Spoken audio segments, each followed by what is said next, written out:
Bismillahirrahmanirrahim. Assalamualaikum warahmatullahi wabarakatuh. Anak-anak semuanya, bagaimana kabarnya hari ini? Semoga semuanya dalam keadaan sehat walafiat ya. Dan tetap semangat pagi. Kita akan belajar masih di mata pelajaran IPS dengan Ibu Rena. Sebelum kita belajar, kita berdoa dulu. Bismillahirrahmanirrahim. Rabbi shrahli sadri wa yassirli amri wahlul 'uqdatam min lisani yafqahu qawli. Anak-anak semuanya, pada pertemuan sebelumnya kalian sudah membaca dan merangkum dengan membuat bagan tentang kegiatan ekonomi masyarakat, di mana kegiatan ekonomi tersebut menghasilkan barang. Barang apa saja yang dihasilkan dari kegiatan ekonomi masyarakat yang sudah pekan lalu kalian rangkum? Yang pertama, dalam bidang agraris menghasilkan padi, ubi, kacang, dan buah dan sayur. Di bidang peternakan menghasilkan daging, susu, telur, kulit, dan juga bulu. Untuk di bidang perikanan menghasilkan beberapa ikan atau macam-macam ikan. Ada ikan teri, ikan bawal, ikan tuna, ikan cakalang, dan ikan cucut. Di bidang kehutanan menghasilkan kayu dan non kayu. Kalau kayu itu misalkan kayu jati seperti itu ya, kayu mahoni dan lain sebagainya. Kalau non kayu ada rotan, ada getah, ada obat-obatan, dan juga ada madu.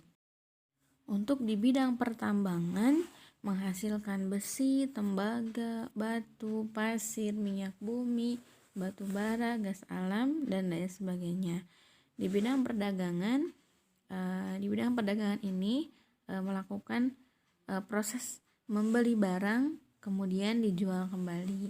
Kemudian di bidang perindustrian, di mana perindustrian ini mengolah bahan baku menjadi barang jadi atau barang setengah jadi.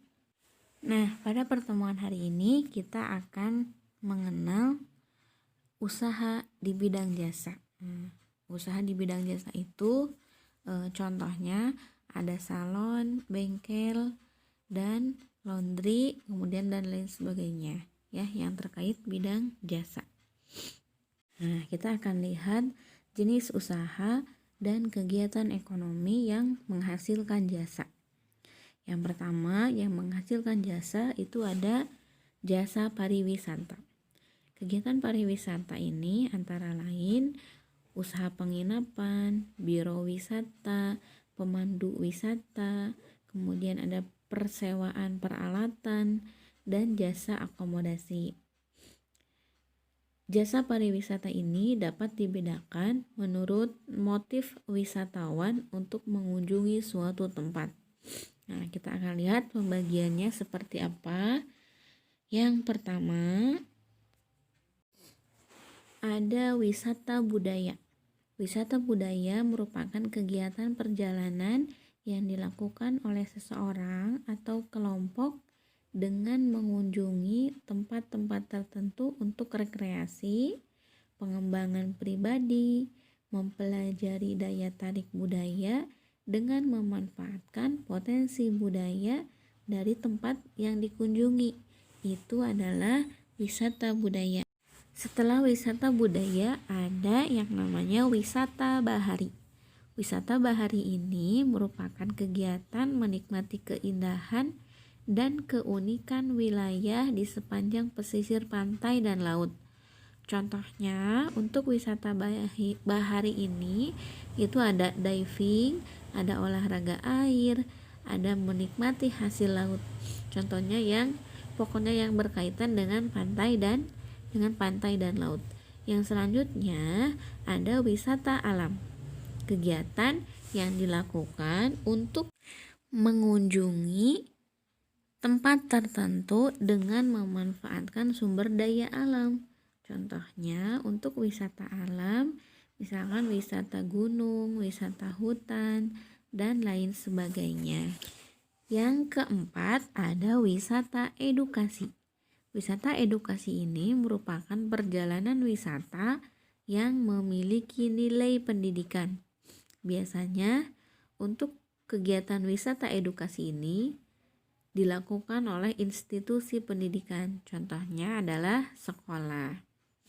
Yang kelima, ada wisata pertanian atau agrowisata, di mana wisata pertanian ini merupakan perpaduan antara pariwisata dan pertanian atau perkebunan yang dikombinasikan menjadi tempat destinasi, di mana orang-orang dapat belajar mengenai pertanian dan perkebunan di sana.